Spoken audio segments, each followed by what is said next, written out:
Hello. जोहार दोस्तों, कैसे हैं आप लोग और कैसा तैयारी चल रहा है। आइए आज साइंस का 8वां सेट प्रैक्टिस करते हैं। 20 क्वेश्चन है, 31 से लेके 50 तक। आप लोगों को पता होगा 20 क्वेश्चन हम लोग प्रैक्टिस करते हैं साइंस में। तो देखिए कितना सही कर पाते हैं, कैसा तैयारी चल रहा है, आप लोग ज़रूर बताइएगा और वीडियो को लाइक और शेयर ज़रूर कीजिएगा। पहला क्वेश्चन देखिए, ऊष्मीय विकिरण का सामान्य लक्षण यह है कि यह यात्रा करती है। ऊष्मीय विकिरण का सामान्य लक्षण यह है कि यह यात्रा करती है। पहला है ऑप्शन सरल रेखा में, दूसरा है सभी दिशाओं में, तीसरा है प्रकाश की गति के साथ, चौथा है जिस माध्यम से गुजरता है उसे गर्म कर देता है। बताइए ऊष्मीय विकिरण का सामान्य लक्षण क्या है। इसका आंसर क्या होगा? इसका आंसर होगा ऑप्शन सी, प्रकाश की गति के साथ। ऊष्मीय विकिरण क्या है? ऊष्मीय विकिरण पहले समझिए प्रकाश क्या है। प्रकाश क्या है आप लोग को पता होगा, विद्युत चुंबकीय तरंग है, इलेक्ट्रोमैग्नेटिक वेव है प्रकाश। तो उसी तरह ऊष्मीय विकिरण भी प्रकाश की तरह ही विद्युत चुंबकीय तरंग के रूप में यात्रा करता है, जो ऊर्जा को एक स्थान से दूसरे स्थान पर ले जाती है। कौन? ऊष्मीय विकिरण भी। और यह यदि देखा जाए तो यह जो है ऊष्मा को स्थानांतरित करने के लिए इसको किसी माध्यम की आवश्यकता नहीं होती, जैसे ठोस द्रव गैस माध्यम की आवश्यकता नहीं होती है। प्रकाश की तरह निर्वात में भी गमन करता है। सूर्य, जैसे कि सूर्य से ऊष्मा पहुंचता है पृथ्वी तक के पास निर्वात में, उसी तरह ये भी निर्वात में भी यात्रा कर सकता है। माध्यम की आवश्यकता इसको नहीं पड़ती है। तो इसका सामान्य लक्षण क्या है? ऑप्शन सी, प्रकाश की गति के साथ गति करता है। भी अगला क्वेश्चन देखिए, बहुत इंपॉर्टेंट क्वेश्चन। वह तापमान जिसका पाठ्यांक फ़ारेनहाइट और सेल्सियस दोनों पैमाने पर वही होता है। बताइए कब C बराबर F कब होता है?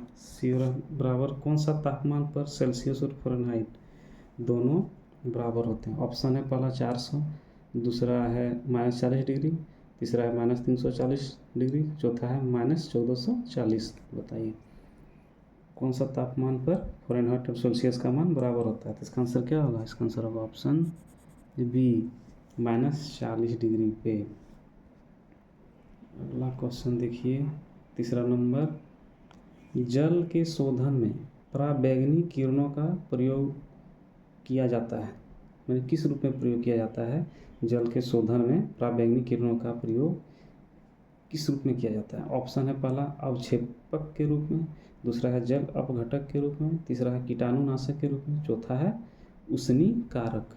बताइए जल शोधन में पराबैंगनी किरणों का प्रयोग किस रूप में किया जाता है? इसका आंसर क्या होगा?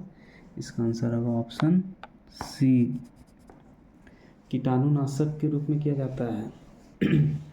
जो जल में जो मौजूद रहता है ना, बैक्टीरिया, सूक्ष्मजीव जैसे बैक्टीरिया हो गया, वायरस हो गया, प्रोटोजोआ है, उसको ये नष्ट कर देता है। उसके DNA पर प्रहार करता है पराबैंगनी किरण, और उसको फैलने से रोकता है, जल को बिना दूषित किए हुए। इसलिए इसका कीटाणुनाशक के रूप में प्रयोग किया जाता है इसका।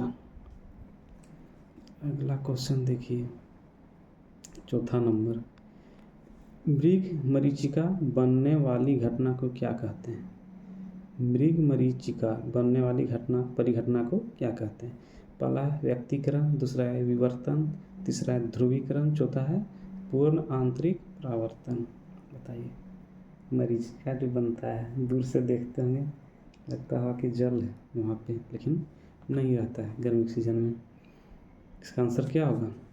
मरीचिका किस घटना का उदाहरण है? आंसर होगा ऑप्शन डी, पूर्ण आंतरिक परावर्तन, टोटल इंटरनल रिफ्लेक्शन का, जिसके कारण मरीचिका की घटना होती है, घटित होती है। हीरा भी इसी घटना के कारण चमकता है, पूर्ण आंतरिक परावर्तन के कारण। और वीडियो यदि अच्छा लग रहा होगा, पढ़ने में मज़ा आ रहा होगा सेट बनाने में, तो चैनल को सब्सक्राइब भी करके रखिएगा। इसमें बहुत सारा कंटेंट मिलने वाला है। अभी एग्ज़ाम है इसलिए प्रैक्टिस करवा रहे हैं सेट, क्योंकि एग्ज़ाम के समय में ज़्यादा से ज़्यादा सेट प्रैक्टिस करने से ही फ़ायदा है, पूरा टॉपिक कवर होता है। अगला क्वेश्चन देखिए, मायोपिया समरूप है। मायोपिया किसका समरूप है? ऑप्शन है निकट दृष्टि दोष, दूसरा है दृष्टिवैषम्य, तीसरा है जराद दृष्टि दोष, चौथा है दूरदृष्टि दोष। बताइए, मायोपिया। इसका आंसर क्या होगा? इसका आंसर होगा ऑप्शन ए, निकट दृष्टि दोष। इसको इस दोष को दूर करने के लिए कौन सा लेंस? अवतल। याद रखिए, अवतल लेंस निकट का, दूर का होगा उत्तल लेंस। निकट दृष्टि दोष में क्या होता है? निकट का वस्तु दिखता है लेकिन दूर का वस्तु स्पष्ट नहीं दिखता है। अगला क्वेश्चन देखिए, 6ठा नंबर। सोनार कौन से सिद्धांत पर आधारित है? सोनार कौन से सिद्धांत पर आधारित है? पहला है प्रतिध्वनि, दूसरा है अनुनाद, तीसरा है प्रतिक्षेप, चौथा इनमें से कोई नहीं। सोनार सुने होंगे आप लोग, बताइए सोनार कौन सा सिद्धांत पे कार्य करता है? साउंड नेविगेशन एंड रेंजिंग होता है सोनार मतलब। बताइए इसका आंसर क्या होगा? इसका आंसर ऑप्शन ए, प्रतिध्वनि। ध्वनि तरंग छोड़ता है जो टकरा के लौटता है, तो पता चलता है कौन सा कहाँ है। मछली भी जो शार्क सुने होंगे आप लोग, वो भी यही छोड़ती, प्रतिध्वनि छोड़ती है, जिससे उसका शिकार का पता लगाने के लिए। अगला क्वेश्चन देखिए, 7वां नंबर। जेट इंजन किस संरक्षण के नियम पर कार्य करता है? जेट इंजन किस संरक्षण के नियम पर कार्य करता है? पहला है ऊष्मा, दूसरा है द्रव्यमान, तीसरा है रैखिक संवेग, चौथा है कोणीय संवेग। बताइए जेट इंजन किस सिद्धांत पर कार्य करता है? बताइए किस सिद्धांत पर कार्य करता है जेट इंजन? तो इसका आंसर क्या होगा? जेट इसको क्या कहते हैं, किस सिद्धांत पर कार्य करता है? इसका आंसर होगा ऑप्शन सी, रेखीय संवेग।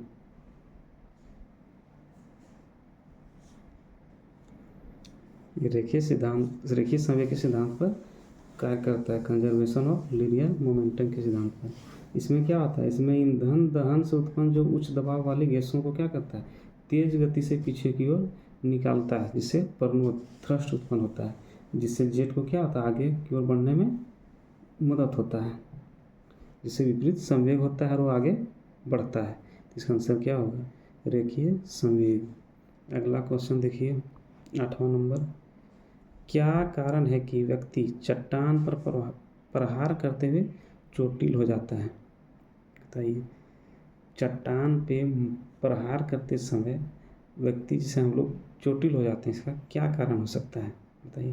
पहला है जड़त्व, दूसरा है वेग, तीसरा है प्रतिक्रिया, चौथा है गति। बताइए क्या होगा? चट्टान पे किसी भी लोहा या किसी से प्रहार करते समय, तो इसका आंसर क्या होगा? इसका आंसर होगा ऑप्शन सी, प्रतिक्रिया। न्यूटन के गति का तीसरा नियम पढ़े होंगे, प्रतिक्रिया के विपरीत दिशा में उसका क्या होता है? प्रतिक्रिया होता है। तो उसी के सिद्धांत पे इसका क्या होता है? वो लोग चोटिल हो जाते हैं। अगला क्वेश्चन देखिए, 9वां नंबर। तेल की बूंदें जल पर फैल जाती हैं। बहुत अच्छा क्वेश्चन है। तेल की बूंदें जल पर फैल जाती है, क्या कारण है? पहला ऑप्शन है तेल जल से हल्का होता है, तेल की श्यानता अधिक होती है, तीसरा तेल जल में मिश्रित नहीं होता है, चौथा है तेल का पृष्ठीय तनाव जल से कम होता है। बताइए तेल की बूंद यदि एक दो बूंद गिराते हैं हम लोग जल पे तो फैल जाता है, किस कारण से?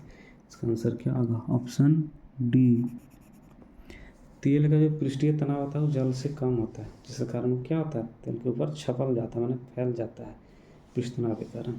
पृष्ठ तनाव का एग्जाम्पल आप लोग देख सकते हैं, कहाँ देखते हैं? बताइए एक दो एग्जाम्पल पृष्ठ तनाव का। सबसे बढ़िया और बड़ा उदाहरण है इसका कि देखते होंगे बारिश के बूंदों का गोलाकार होना। सुने हुए क्वेश्चन पूछता है कि बारिश का बूंदें गोलाकार क्यों होती हैं? तो यही पृष्ठ तनाव के कारण। पृष्ठ तनाव क्या है? पृष्ठ तनाव होता है कि वो द्रव का गुण होता है, जिसके कारण वो अपना पृष्ठीय क्षेत्रफल को क्या कम से कम करना चाहता है। इसी का आप पृष्ठ तनाव के कारण ही देखते होंगे गर्म जो सूप होता है, सूप पीते हैं हम लोग, वो स्वादिष्ट होता है। उसका क्या होता है? पृष्ठीय क्षेत्रफल कम हो जाता है, जिससे वो फैल जाता है जीभ पे, जिसके कारण स्वादिष्ट होता है। और देखे होंगे इसका एग्जाम्पल पृष्ठ तनाव का जो सेविंग ब्रश आप लोग देखे होंगे, उसको जब जल में भिगाते हैं तो चिपक जाता है, तो वो भी पृष्ठ तनाव के कारण होता है। इसी तरह बहुत सारे एग्जाम्पल है, आप लोग पढ़ के जाइएगा, इसका इम्पोर्टेंट चैप्टर है। अगला क्वेश्चन देखिए, 10वां नंबर, लिफ्ट में व्यक्ति का आभासी भार उसके वास्तविक भार से कम होगा। लिफ्ट में व्यक्ति का आभासी जो भार है उसके वास्तविक भार से कम कब महसूस होता है? पहला ऑप्शन है लिफ्ट त्वरण के साथ ऊपर जा रहा है, दूसरा है एक समान गति से लिफ्ट नीचे जा रहा है, तीसरा है लिफ्ट एक समान गति से ऊपर जा रही है, चौथा है त्वरण के साथ लिफ्ट नीचे जा रही है। बताइए कब आभासी भार वास्तविक भार से कम लगता है, अनुभव होता है? इसका आंसर क्या होगा? इसका आंसर होगा ऑप्शन डी। त्वरण के साथ लिफ्ट जब नीचे आ रहा होता है ना, तो हम लोग का जो वास्तविक भार उससे भार हम लोग का अनुभव क्या होता है कि कम है, और जब ऊपर जा रहा होगा लिफ्ट तब जो हम लोग का वास्तविक भार है और आभासी भार लगेगा क्या, वास्तविक भार से अधिक है। 11 नंबर क्वेश्चन देखिए, सेट का 41 नंबर यानी 11वां नंबर क्वेश्चन, 31 से 50 तक है, 20 क्वेश्चन करते हैं हम लोग। तो 11वां नंबर क्वेश्चन कहता है किसी भी तत्व के मोल के 1 ग्राम द्रव्यमान को क्या कहते हैं? किसी भी तत्व के मोल के 1 ग्राम द्रव्यमान को क्या कहते हैं? पहला नाभिकीय द्रव्यमान, दूसरा परमाणु द्रव्यमान, तीसरा है द्रव्यमान संख्या, चौथा है आणविक द्रव्यमान। बताइए किसी भी तत्व के 1 ग्राम द्रव्यमान को क्या कहते हैं? इसका आंसर क्या होगा? इसका आंसर होगा ऑप्शन डी। सीधा सीधा क्वेश्चन है, इसको याद रखिएगा। आणविक द्रव्यमान किसको कहते हैं? तो किसी भी तत्व के मोल के 1 ग्राम द्रव्यमान को आणविक द्रव्यमान कहते हैं। 12 नंबर देखिए क्वेश्चन, निम्नलिखित में से किसको रेडियोधर्मिता की भौतिक परिणाम की इकाई कहते हैं? निम्नलिखित में से किसको रेडियोधर्मिता की भौतिक परिणाम की इकाई कहते हैं? पहला ऑप्शन है रेडियम, दूसरा है बेकुरल, तीसरा है अस्टेरेडियम, चौथा है केल्विन। बताइए बेकुरल भी बोलते हैं, बताइए कहीं बेकुरल को रेल सब एक ही, बेकुरल रहे आप बेकुरल रहे सब एक ही है।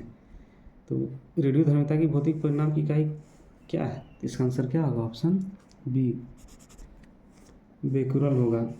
बेकुरल क्या है? यह प्रति सेकंड होने वाले परमाणुओं के विघटन की संख्या को दर्शाता है। बेकुरल एसआई मात्रक इसका ये होगा। वैसे इसमें इसका यदि बेकुरल नहीं रहे तो इसका क्यूरी भी होता है, लेकिन इंटरनेशनली इसको बेकुरल ही बोला जाता है। इसलिए ऑप्शन बेकुरल रहेगा, क्यूरी रहेगा, बेकुरल ही मारना है। अगला क्वेश्चन देखिए, 13 नंबर क्वेश्चन, अमेरिका द्वारा जापान के ऊपर जो 2 परमाणु बम गिराए गए उसका नाम क्या था? बताइए अमेरिका द्वारा जापान के ऊपर 2 परमाणु बम जो गिराया गया था उसका नाम क्या था? ऑप्शन है लिटिल बॉय फैट मैन, दूसरा है लिटिल मैन फैट बॉय, तीसरा है लिटिल गर्ल फैट वुमेन, चौथा है लिटिल वुमेन फैट गर्ल। बताइए कब? बहुत फेमस याद होगा, 6 और 9 अगस्त 1945। याद होगा, आप लोग पढ़े होंगे जीके में बहुत ही चीज़ को। कब? द्वितीय विश्व युद्ध के समय अमेरिका द्वारा जापान के 2 शहर हिरोशिमा और नागासाकी पर बम गिराया गया था। 6 अगस्त को हिरोशिमा पर और 9 अगस्त को नागासाकी पर। कौन था?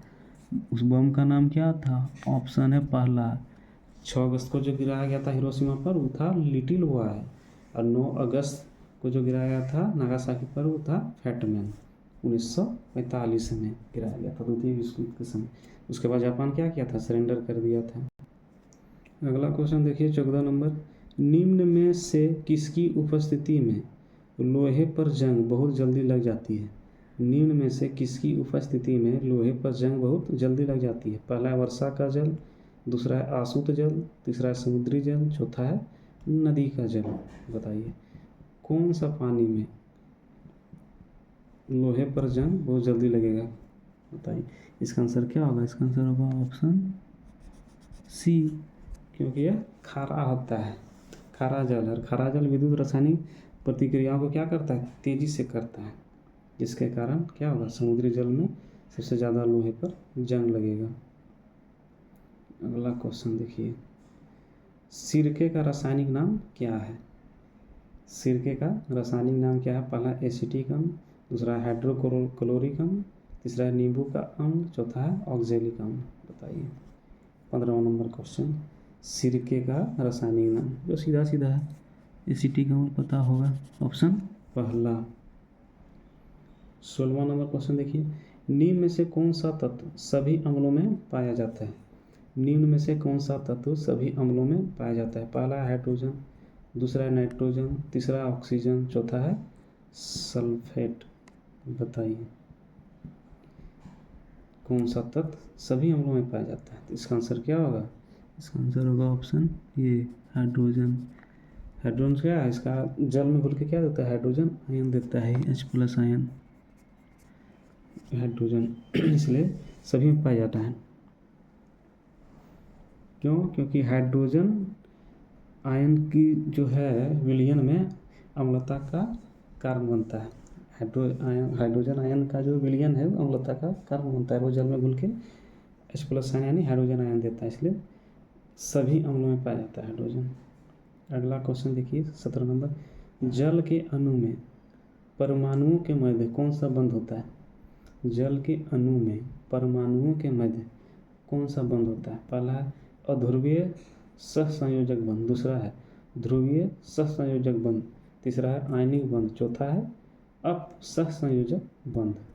बताइए जल के अणु में परमाणु के मध्य कौन सा बंध होता है? पढ़ेंगे आप लोग, सहसंयोजक बंध, ध्रुवीय सहसंयोजक बंध पाया जाता है, ऑप्शन बी।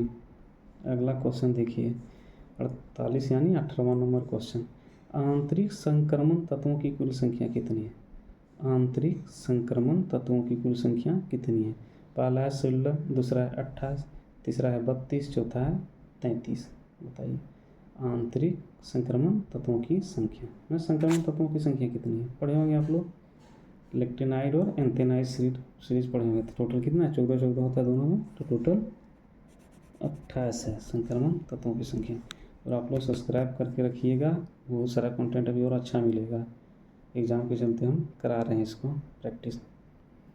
पीतल डैश से बना है? 19वां नंबर क्वेश्चन है, पीतल किससे बना है? पहला ऑप्शन है तांबा तथा टीन, दूसरा है टीन तथा लेड, तीसरा है तांबा तथा जस्ता, चौथा है तांबा टीन तथा जस्ता। बताइए पीतल जो है किसका मिश्रण है? बताइए, मिश्र धातु में पढ़ेंगे आप लोग। तो पीतल यानी याद रखने का हम लोग क्या था? पिताजी, पिताजी, पी मने पीतल, ता मने तांबा और जी मने जस्ता, तो मने तांबा और जस्ता। पी बना है तांबा और जस्ता से, पिताजी, याद रखिएगा इसको। और आज का अंतिम क्वेश्चन देखिए 50वां नंबर है, 20वां नंबर क्वेश्चन है साइंस का, वह धातु जो विषैली नहीं होती, वह धातु जो विषैली नहीं होती, ऑप्शन में है सोना, दूसरा है कैडमियम, तीसरा है कोबाल्ट, चौथा है क्रोमियम। बताइए चारों में से कौन सी धातु है जो विषैला नहीं होता है? तो ऑप्शन क्या है? इसका आंसर होगा सोना। सोना के अलावा टाइटेनियम भी नहीं होता है, टाइटेनियम भी नहीं होता है। कैडमियम क्या होता है? कैडमियम बहुत विषैला होता है, ये विषैला में है। कोबाल्ट भी क्या है? विषैला में है। इसके अलावा देखिएगा शीशा हो गया, पारा हो गया, ये सब क्या है? विषैला है, ये सब विषैला है। और सोना हो गया, टाइटेनियम हो गया, सब विषैला नहीं है। चांदी भी कम विषैला है, कम रिएक्शन। तो ये हुआ 20 क्वेश्चन रहा आज का। देखिए आप लोग कितना सही कर पाए। मिलते हैं नेक्स्ट वीडियो में, आज के लिए इतना ही रखिए। धन्यवाद। और वीडियो को लाइक और शेयर कीजिएगा, और अच्छा लगे तो चैनल को सब्सक्राइब भी करके रखिएगा।